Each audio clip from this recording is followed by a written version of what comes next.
Hello everyone, welcome back to our channel due education club. जैसा कि last video में आपको बताया गया है कि हम बीए प्रोग्राम सेमेस्टर 6 की इकोनॉमिक्स को कवर करने वाले हैं और इसमें आपकी बुक का नाम है भारत में आर्थिक विकास और नीति second. So everyone, last video में मैंने आपको बताया था कि इस बुक में 4 यूनिट्स हैं। सो वन बाय वन हम एक एक यूनिट को कवर करेंगे और आज हम सबसे पहली यूनिट पढ़ने वाले हैं। तो चलिए इसका नाम देख लेते हैं। तो आपकी पहली यूनिट का नाम है समष्टि अर्थशास्त्र की नीतियाँ और उनके प्रभाव। सबसे पहले आगे बढ़ने से पहले मैं आपको बता दूं कि समष्टि अर्थशास्त्र जो है वो क्या होता है। एक्चुअली एक देश के अंदर हो रही सारी एक्टिविटीज जो भी उस देश की इकोनॉमी या फिर आर्थिक गतिविधियों को प्रभावित करती हैं, वही उन्हीं का अध्ययन हम समष्टि अर्थशास्त्र के अंदर करते हैं। आई होप आपको समझ में आया होगा।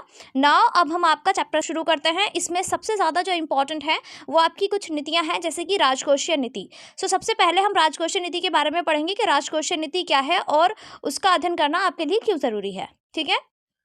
तो राजकोषीय नीति सरकार के खर्च के स्तर, संरचना, लगाए गए करों के स्तर और प्रकार, सरकारी उधार के स्तर और रूप में परिवर्तन के माध्यम से संचालित होती है। एक्चुअली एवरीवन, राजकोषीय नीति जो है वो कई कारणों से प्रभावित होती है, जैसे कि सरकार के खर्चे का स्तर हो गया, उसकी संरचना हुई, और उसके करों का स्तर और संरचना हुई, या फिर सरकार द्वारा दिए गए या लिए गए उधारों के रूप में जो परिवर्तन होता है, वो सभी चीजें राजकोषीय नीति को प्रभावित करती हैं। इन सभी चीजों का अध्ययन हम राजकोषीय नीति के अंतर्गत करते हैं। ठीक है, चलिए आगे बढ़ते हैं। मौजूदा संस्थागत व्यवस्थाओं के तहत राजकोषीय नीति सरकार द्वारा सीधे नियंत्रित व्यापक आर्थिक की एकमात्र शाखा है।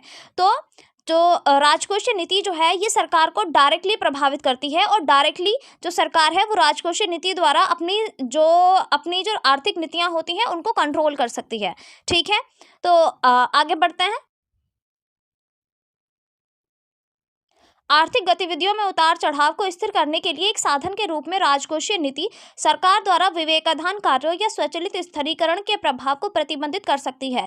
क्योंकि एवरीवन, एक देश के अंदर जो राजकोषीय नीति है या देश के अंदर जो आर्थिक नीतियां हैं उनको चलाने के लिए बहुत ज़रूरी होता है एक अच्छी नीति का होना।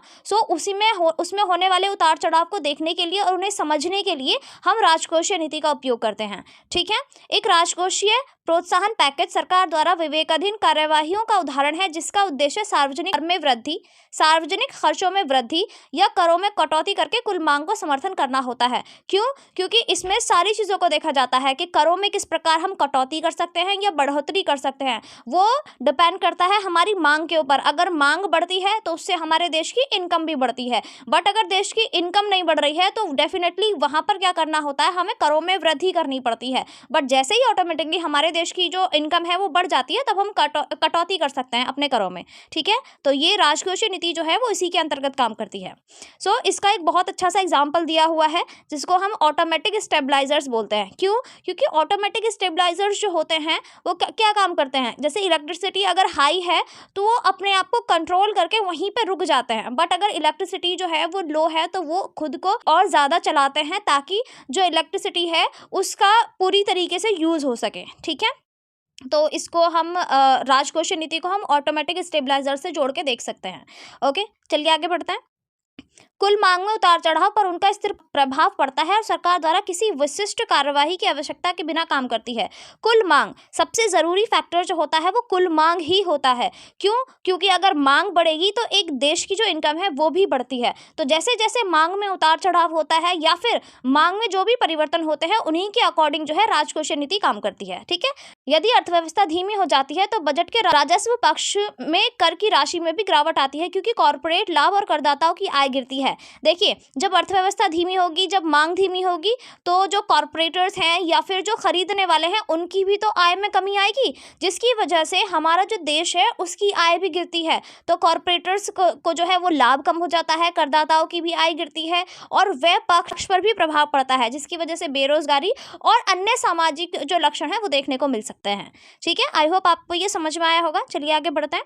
यह चक्रीय संवेदनशीलता आर्थिक गतिविधियों में उतार चढ़ाव के दौरान, मंदी और संकुचन के दौरान राजकोषीय नीति को स्वचालित रूप से विस्तार करने में हेल्प करती है। देखिए, जो चक्रीय संवेदनशीलता है इसका मतलब क्या है कि जिस प्रकार मांग बढ़ रही है और घट रही है, ठीक है, उसी को हम क्या बोलते हैं, चक्रीय संवेदनशीलता बोलते हैं। तो ये ऑटोमेटिकली क्या करती है, एक देश को संभालने का, एक देश की अर्थव्यवस्था को संभालने का कार्य करती है चक्रीय संवेदनशीलता के अकॉर्डिंग। ठीक है, चलिए आगे बढ़ते हैं। राजकोषीय नीति सरकार द्वारा अर्थव्यवस्था को स्थिर करने के लिए नियोजित उपाय, विशेष रूप से करों और सरकारी व्यय के स्तरों और आवंटन में हेराफेरी करके कुछ लक्ष्यों को प्राप्त करने के लिए मौद्रिक नीति के साथ मिलकर राजकोषीय उपायों का अक्सर उपयोग किया जा सकता है। जी एवरीवन, कैसे कि राजकोषीय नीति जो है वो क्या करती है, करों के स्तरों में ही तो हेराफेरी करती है, या तो कर को बढ़ा देगी या फिर क्या करेगी, कर को कम कर देगी। तो इसी तरीके से करों के स्तर में हेराफेरी करके वो अपने लक्ष्य को प्राप्त करती है, जिसमें हम कभी कभी मौद्रिक नीति का भी उपयोग करते हैं। मौद्रिक नीति भी हम आगे पढ़ेंगे, इसी चैप्टर में है। ठीक है, आगे बढ़ते हैं। चलिए, उसके बाद क्या है इंपॉर्टेंट, राजकोषीय नीति उन निर्णयों से संबंधित है जो ये निर्धारित करते हैं कि सरकार प्राप्त होने से अधिक या कम खर्चे करेगी। क्यों? क्योंकि सरकार ही यह निर्णय लेती है कि राजकोषीय नीति के अंतर्गत किस चीज का खर्चा किया जा सकता है या फिर किस चीज पे कम खर्चा या ज्यादा खर्चा किया जा सकता है। ठीक है, 1920 के दशक के ग्रेट ब्रिटेन के बेरोजगारी संकट और 1930 के दशक के महामंदी तक आमतौर पर यह माना जाता था कि सरकार के लिए उपयुक्त राजकोषीय नीति तुरंत बजट बनाए रखना है। क्यों? क्योंकि वो यही मानते थे, 1920 और 1930 के दशक तक जो है हम लोग यही समझते थे कि इसका जो राजकोषीय नीति का जो एरिया है वो सिर्फ इतना है कि वो बजट को संतुलित करे। बट नहीं एवरीवन, ऐसा नहीं होता। ये सिर्फ बजट को संतुलित नहीं करती, ये हमारे करों को भी संतुलित करती है, ये हमारी मांग को भी संतुलित करती है। ठीक है, चलिए आगे बढ़ते हैं। संतुलित बजट व्यवस्था के तहत आर्थिक गतिविधि में गिरावट की अवधि के दौरान व्यक्तिगत और व्यावसायिक कर दरों को बढ़ाया गया ताकि यह सुनिश्चित किया जा सके कि सरकारी राजस्व कम ना हो। देखिए क्या होता है, जैसे सरकार का खजाना है, सरकारी राजस्व कहते हैं जिसे, तो अगर राजस्व कम हो रहा है तो क्या करेंगे, लोगों के ऊपर जो लगाए हुए कर हैं या फिर सेवाओं पे या वस्तुओं पे जो लगाए हुए कर हैं उसको बढ़ा देंगे ताकि जो सरकार का जो खजाना है वो कम ना हो। बट इसी तरीके से अगर सरकार के पास एक्स्ट्रा पैसे हैं तब उस सिचुएशन में क्या करते हैं कि लोगों के ऊपर जो लगाए हुए भारी कर हैं उनको हटा दिया जाता है ताकि लोग जो हैं वो आराम से जिंदगी बसर कर सकें। ठीक है, तो यही है कि सरकार के राजस्व को संतुलन में रखा जाता है। ठीक है, इसका प्रभाव खपत को और कम करना, अतिरिक्त औद्योगिक क्षमता में वृद्धि करना और निवेश को कम करना था। देखिए क्या होगा, इससे क्या होगा कि खपत कम होगी और क्या होगा, औद्योगिक क्षमता में वृद्धि होगी और इसी की वजह से क्या होगा, निवेश कम करना मतलब बाहरी देशों में निवेश कम करना है। ठीक है, इन सभी ने अर्थव्यवस्था पर नीचे की ओर दबाव डाला। वैकल्पिक रूप से यदि संतुलन बजट बनाए रखने के लिए करों का स्तर बना रहता है लेकिन आर्थिक गतिविधियों में गिरावट की अवधि के दौरान सरकारी व्यय में कटौती की जाती है। देखिए ऐसा ही होता है, जैसे कि आर्थिक गतिविधियां हैं उसमें क्या होता है, कभी कभी व्यय में कटौती भी की जा सकती है ताकि जो बाकी बचा हुआ जो पैसा है वो बाकी चीजों में लगाया जा सके। ठीक है, केनोसिन सिद्धांत ने दिखाया कि कुछ शर्तों के तहत बाजार की ताकतों के संचालन से स्वचालित रूप से पूर्ण रोजगार नहीं उत्पन्न नहीं होगा और सरकारों को संतुलित बजट अवधारणा को छोड़ देना चाहिए और अर्थव्यवस्था को प्रोत्साहित करने के लिए सक्रिय उपायों को अपनाना चाहिए। देखिए कैसियन जो हैं उन्होंने एक सिद्धांत दिया, उन्होंने क्या कहा कि हम जो ये बजट को संतुलित करने की व्यवस्था पर टिके हुए हैं कि हमारा बजट संतुलित होना चाहिए, चाहे उसके लिए हमें लोगों पर कर बढ़ाना पड़े या फिर कर जो है वो कम करना पड़े। तो इस सिद्धांत को छोड़कर हमें सिर्फ इस बात पर ध्यान देना चाहिए कि कैसे एक देश की जो इकोनॉमी है वो आगे बढ़े, हमें और दूसरे फैक्टर्स को देखना चाहिए, दूसरी चीजों को अपनाना चाहिए। ठीक है, आई होप आपको समझ में आ गया होगा। राष्ट्रपति फ्रैंकलिन डी रूजवेल्ट के प्रशासन के पहले कार्यकाल 1933 से 1937 के दौरान संयुक्त राज्य अमेरिका में इस नई स्थिरीकरण तकनीक के साथ प्रारंभिक प्रयोग कुछ हद तक निराशाजनक थे, आंशिक रूप से क्योंकि घाटे के वित्त पोषण की राशि पर्याप्त नहीं थी और आंशिक रूप से शायद क्योंकि उम्मीदें महामंदी ने व्यापार को इस हद तक मंद कर दिया था कि अफसरों को जवाब देना धीमा हो गया था। देखिए क्या हुआ, अब इस चीज़ पे फोकस किया जाने लगा कि हम जो है ऐसी फैक्टर्स को ढूंढेंगे, ऐसी चीज़ों को अपनाएंगे जिससे हमारी जो इकोनॉमी है वो बढ़े, ना कि हम सिर्फ करों पे ध्यान दें या फिर लोगों पे जो लगने वाले एक्स्ट्रा पैसे हैं उस पर ध्यान दें। तो क्या हुआ, शुरुआत में जब अमेरिका में ऐसा किया गया तो उस टाइम पे ये जो एक्सपेरिमेंट है वो इतना अच्छे से काम नहीं किया क्योंकि वहाँ पे उस टाइम पे महामारी की स्थिति थी। ठीक है, युद्ध के बाद की अवधि राजकोषीय नीति का उपयोग कुछ हद तक बदल गया। समस्या अब बड़े पैमाने पर बेरोजगारी नहीं थी बल्कि उथल मंदी की छोटी अवधि के कारण काफी तेजी से आर्थिक विकास की पृष्ठभूमि के खिलाफ मुद्रास्फीति की लगातार प्रवृत्ति थी। अब देखिए क्या होता है, अब सिर्फ बात जो है सिर्फ बेरोजगारी की नहीं, अब मुद्रास्फीति की बात थी। मुद्रास्फीति की बात कैसे थी, क्योंकि वहाँ की जो करेंसी थी, वहाँ की जो अर्थव्यवस्था थी वो लगातार डाउन जा रही थी क्योंकि उस टाइम पे क्या हुआ था कि उस टाइम पे विश्व युद्ध की स्थिति थी, तो मंदी मंदी होने के साथ साथ वहाँ की जो इकोनॉमी है उस पे भी बहुत बड़ा प्रभाव पड़ा था। ठीक है, तो इसी की वजह से जो नीतियाँ थीं वो काफ़ी हद तक फेल होती नजर आ रही थी। ओके, आगे बढ़ते हैं। कीन्स के दिनों इन चक्रीय आंदोलनों को सुचारू करने के लिए राजकोषीय नीति को परिष्कृत किया गया। तो इसी टाइम पे राजकोषीय जो नीति है उसको इंट्रोड्यूस किया गया। ठीक है, एक मुद्रास्फीति विरोधी उपकरण के रूप में यह एक विशेष रूप से प्रभावी नहीं रहा, आंशिक रूप से राजनीतिक बाधाओं के कारण और आंशिक रूप से काम पर तथाकथित स्वचालित स्टेबलाइजर के कारण। देखिए क्या होता है कि वहाँ पे लोगों की स्थिति ऐसी नहीं थी कि वो लोग ज़्यादा से ज़्यादा कर जो है वो उसको पे कर सकें। स्थिति इतनी ख़राब थी कि रोज़गार नहीं था, खाने पीने की समस्याएं थी। तो यही था कि राजकोषीय नीति जो है वो भी शुरुआत में इतने अच्छे से काम नहीं कर पाई वहाँ पे। ठीक है, आई होप आपको ये समझ में आ गया होगा। बहुत ज़्यादा मंदी की स्थिति थी और इसमें से तो ज़्यादा इंपॉर्टेंट कुछ है नहीं, कुछ एग्जाम्पल्स दिए हुए हैं, आप इनको पढ़ लीजिएगा ताकि आप जो है एग्जाम में अगर आप एग्जाम्पल लिखना चाहें तो लिख सकते हैं। ठीक है, चलिए आगे बढ़ते हैं। हम अपनी राजकोषीय नीति को खत्म कर चुके हैं। आई होप आपको राजकोषीय नीति बहुत अच्छे से समझ में आ गई होगी।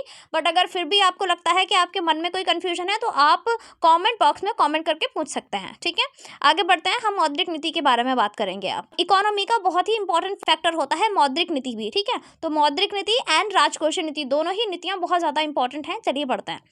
ऑस्ट्रेलिया में reserve bank of Australia RBA board मौद्रिक नीति निर्धारित करने के लिए जिम्मेदार है। यहाँ पे बताया गया है कि ऑस्ट्रेलिया में जो मौद्रिक नीति का निर्धारण जो है वो ऑस्ट्रेलिया का जो बैंक है, जो नेशनल बैंक है, वही रिजर्व करता है, वही निर्धारित करता है।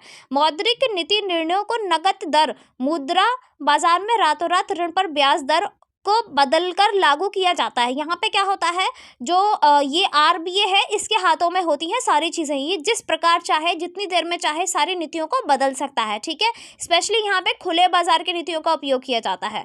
तो नकद बाजार में रातों रात धन की आपूर्ति और मांग की ताकतों को निर्धारित की जाती है। खुले बाजार के संचालन के माध्यम से आरबीए बैंकों द्वारा आपस में लेन देन के निपटारे करने के लिए उपयोग किए जाने वाले धन की आपूर्ति को बढ़ाकर या घटाकर नकद दर को लक्षणित कर सकता है। सारी चीजें आरबीए के हाथ में होती हैं। ये क्या करता है, ये तब जब चाहे सारी चीजों का खुला संचालन कर सकता है, सारे बैंकों से जो है आपस में लेन देन के जो निपटारे हैं उनको कर सकता है, या फिर उनसे होने वाली जो आपूर्ति है उसको कम करके या बढ़ाकर जो है बैंकों को लोन दे सकता है, ताकि जो वहाँ की जो मौद्रिक नीति है उसमें उस पर कोई प्रभाव ना पड़े। ठीक है, उदाहरण के लिए आरबीए नकद दर कम करना चाहता है तो वह वाणिज्यिक बैंकों की तुलना में अधिक विनिमय निपटान निधि की आपूर्ति कर सकता है। इस मामले में बैंक धन को उतार कर जवाब देंगे, जिससे नकद दर कम हो जाएगी। देखिए क्या होता है कि अगर आरबीए है, आरबीए क्या करना चाहता है, दरों को कम करना चाहता है, तो वो क्या करेगा कि वो अपनी तरफ से दर को कम करेगा और वही पैसे जो हैं वो वाणिज्यिक बैंकों को देगा। ठीक है, उसी पैसे पे जो कम रेट है वो वाणिज्यिक बैंक जो है वो दूसरे लोगों को देंगे, तो ऑटोमेटिकली यहाँ पे कम की हुई जो रेट है वो यहाँ पे नजर आती है। ठीक है, तो यही है कि आरबीए सारी चीजों को कंट्रोल करता है, जिसका प्रभाव जो है वो छोटे वाणिज्यिक बैंकों पे पड़ता है। आई होप आपको समझ में आया होगा। चलिए आगे बढ़ते हैं। नकद दर को बदलकर आरबीए वित्तीय प्रणाली में ब्याज दरों को प्रभावित करने में सक्षम होता है। जी एवरीवन, क्या होता है कि आरबीए जब चाहे वित्तीय प्रणाली में चेंज करेगा, ब्याज दरों को चेंज करेगा, जिसकी वजह से जो है पूरा ही जो स्ट्रक्चर होता है, पूरी जो इकोनॉमी है वो बदल जाती है। बदले में ब्याज दरों में परिवर्तन बचत और निवेश व्यवहार, घरेलू व्यय, ऋण की आपूर्ति, परिसंपत्ति की कीमतों और विनिमय प्रभावित करके आर्थिक गतिविधियों को प्रभावित करता है। और जैसे ही आरबीए ये सारी चीजें करता है तो घरेलू व्यय उसमें परिवर्तन हो जाता है, ऋण की आपूर्तियों में परिवर्तन हो जाता है, परिसंपत्तियों में परिवर्तन हो जाता है, वस्तुओं की कीमतों में, विनिमय दरों में, सभी चीजों में बहुत बड़ा चेंज आता है एवरीवन। ठीक है, यदि अर्थव्यवस्था में मांग दर बढ़ रहा है जो बढ़ती कीमतों में परिलक्षित होता है तो आरबीए मौद्रिक नीति को सख्त कर सकता है, जिससे मांग में कमी आ सकती है। इसके विपरीत कमजोर मांग के सामने अपस्फीति दबावों में परिलक्षित आरबीए आर्थिक गतिविधियों का समर्थन करने के लिए मौद्रिक नीति को ढीला भी कर सकता है। तो क्या होता है, मौद्रिक नीतियों को सख्त और ढीला करके बढ़ती और घटती मांगों को कंट्रोल करता है। तो अगर मांग बढ़ती है तो क्या होता है, मौद्रिक नीति को सख्त कर दिया जाता है, बट जैसे ही मांग कम होनी शुरू होती है वैसे ही मौद्रिक नीतियों को ढीला कर दिया जाता है, ताकि लोग जो है वो चीजों को ज्यादा से ज्यादा खरीदने लगे, ताकि इकोनॉमी पे कोई प्रभाव ना पड़े। ठीक है, आगे बढ़ते हैं। आरबीआई बोर्ड रिजर्व बैंक अधिनियम 1959 में निर्धारित उद्देश्यों को प्राप्त करने के लिए नकद दर निर्धारित करता है, अर्थात ऑस्ट्रेलिया की मुद्रा की स्थिति, पूर्ण रोजगार का रखाव और आर्थिक समृद्धि और ऑस्ट्रेलियाई समुदाय का कल्याण करना है। जी, तो आरबीआई जो है वो किस चीज़ के लिए काम करता है? एक्चुअली वहाँ का जो समुदाय है उसके कल्याण के लिए काम करता है। और ये जो अधिनियम है, आरबीआई का जो अधिनियम आया था वो 1959 में आया था, आपको ये याद रखना है, ठीक है। तो ये क्या करता है? ये रोजगार का रखरखाव करता है कि लोगों को रोजगार मिले, वहाँ की जो मुद्रा है उसकी स्थिरता बनी रहे, यानी कि मुद्रा जो है उसकी वैल्यू में कमी ना आए, ठीक है, और लोगों का जो है कल्याण भी होता रहे। तो आरबीआई इन सारी चीज़ों की पूर्ति के लिए ये सारे कदम उठाता है, ठीक है। इन उद्देश्यों की खोज आरबीआई का लक्ष्य आर्थिक चक्र के दौरान औसतन 2% और 3% के बीच मुद्रास्फीति को बनाए रखना होता है, जिससे मुद्रास्फीति संबंधी अपेक्षाओं को स्थिर किया जा सके। कम और स्थिर मुद्रास्फीति को लक्षित करके आरबीआई मजबूत और स्थिर आर्थिक विकास को प्रोत्साहन करना चाहता है। तो यही होता है एवरीवन, आरबीआई जो है वो मजबूत आर्थिक स्थिति को प्रोत्साहन करता है ताकि वहाँ की जो इकोनॉमी है उस पर कोई प्रभाव ना पड़े। तो आई होप आपने ये दोनों ही नीतियां पढ़ ली हैं, आपको समझ में आए होंगे, ठीक है। आगे एक और चीज़ इंपॉर्टेंट है, विनिमय दर नीति, इसको भी हम पढ़ते हैं, ये भी हमारे एग्जाम के पॉइंट ऑफ व्यू से इंपॉर्टेंट हो सकती है। तो चलिए इसके बारे में भी पढ़ते हैं। विनिमय दर नीति इस बात से संबंधित है कि अन्य मुद्राओं की सापेक्ष घरेलू मुद्रा का कैसे निर्धारण किया जा सकता है। ऑस्ट्रेलिया में दिसंबर 1983 में एक स्थायी विनिमय दर रही। ऑस्ट्रेलियाई डॉलर का मूल्य बाजार की ताकतों द्वारा निर्धारित किया जाता है। देखो क्या होता है कि विनिमय नीति के अंतर्गत ये देखा जाता है कि हमारी जो करेंसी है, यानी कि किसी भी एक देश की जो करेंसी है वो किस तरीके से दूसरे देशों की करेंसी की वैल्यू पर डिपेंड करती है। अगर दूसरे देशों की करेंसी की वैल्यू बढ़ रही है तो हमें भी अपनी करेंसी की वैल्यू जो है वो बढ़ानी है, ठीक है, ताकि हमारी जो करेंसी है वो दूसरे देशों की करेंसी के कंपैरिजन में कम ना हो, ठीक है। तो विनिमय दर नीति जो है वो इसी चीज़ के बारे में काम करता है। खनन उछाल के जवाब में ऑस्ट्रेलियाई डॉलर ने सराहना की, जिसने मध्यम मुद्रास्फीति के दबाव में मदद की और यह सुनिश्चित किया जाता है कि अर्थव्यवस्था को खनन क्षेत्र में संसाधनों के प्रभाव को सुविधाजनक बनाने के लिए आवश्यक मूल्य संकेत प्राप्त हुए। देखिए क्या होता है, खनन क्षेत्र जो होता है वो एक ऐसा क्षेत्र होता है जो कि वहाँ की मुद्रा को बढ़ाने का बहुत ज़्यादा अच्छे से काम करता है। क्यों? क्योंकि खनन क्षेत्र बाकी दूसरे कंट्रीज से आने वाली जो कंपनीज होती हैं वो भी इन्वेस्ट करती हैं, ठीक है, वो इन्वेस्ट करती हैं, जिसकी वजह से उनकी मुद्रा का हमारे देश में प्रचलन होता है। इस वजह से मुद्रास्फीति पर जो दबाव होता है वो कम होता है, जिसकी वजह से एक देश की मुद्रा को अच्छी तरीके से व्यवस्थित किया जा सकता है, ठीक है। डॉलर की सराहना ने ऑस्ट्रेलियाई परिवारों की क्रय शक्ति को बढ़ाकर खनन उछालों के लाभों को फैलाने में मदद की। हालांकि उच्च विनिमय दर का अर्थव्यवस्था के कई क्षेत्रों पर संकुचन प्रभाव पड़ता है। देखिए क्या होता है, जैसे कि उच्च विनिमय दर है उसका कई देशों के ऊपर उल्टा प्रभाव भी पड़ता है। ज़रूरी नहीं है कि अगर हमने उच्च विनिमय दर कर रखी है तो उससे हमारा देश अमीर ही हो। बहुत सारी सिचुएशन ऐसी होती हैं जहाँ पे लोगों के पास खाने पीने के लिए नहीं है और उच्च विनिमय दर कर दी जाए तो वहाँ पे उसका उल्टा असर पड़ने लगता है, ठीक है। ऑस्ट्रेलियाई डॉलर में हाल ही में गिरावट आई, इससे ऑस्ट्रेलिया के निर्यात और आयात प्रतिस्पर्धा उद्योगों की अंतर्राष्ट्रीय स्पर्धा में सुधार होने चाहिए। देखिए जैसे जैसे किसी देश की मुद्रा में बढ़ाव में गिरावट या कमी आती है उसी के अकॉर्डिंग उसकी जो अर्थव्यवस्था है वो फलती फूलती है, ठीक है। सो आपका चैप्टर खत्म हो चुका है, ये आपका थोड़ा सा कंक्लूजन है, अगर आप चाहें तो इसे पढ़ सकते हैं, अदरवाइज इस कंक्लूजन में भी इसी चैप्टर का सार छुपा हुआ है। आई होप आपको समझ में आ गया होगा। सो का जो यूनिट 1 है वो खत्म हो चुका है एवरीवन। आई होप आपको अच्छे से समझ में आ गया होगा। बट अगर आपको लगता है कि आपको कोई कंफ्यूजन है या कोई बात आपको समझ में नहीं आई है तो आप कमेंट बॉक्स में कमेंट करके पूछ सकते हैं, ठीक है। फॉर मोर वीडियोस आगे के नेक्स्ट लेसन्स हैं वो हम आगे आने वाली वीडियोस में पढ़ेंगे। आप प्लीज़ आप चैनल को सब्सक्राइब कर लीजिए ताकि आगे आने वाले जो चैप्टर्स हैं वो आप तक जल्दी से पहुँच सकें, ठीक है। And one more thing everyone, आप हमारे इंस्टाग्राम की ID को चेकआउट कर सकते हैं, आप हमारे टेलीग्राम ग्रुप को ज्वाइन कर सकते हैं, आप हमारे ब्लॉगर्स अकाउंट पर भी जाके विजिट कर सकते हैं। उसके अलावा आप हमारे फेसबुक पर भी हमसे जुड़ सकते हैं। Thank you so much everyone. Please इस वीडियो को अपने फ्रेंड्स के साथ शेयर करिए ताकि ज़्यादा से ज़्यादा लोगों तक ये पहुंच सके और वो इस चीज़ का लाभ उठा सकें। Thank you so much everyone. Bye bye, take care.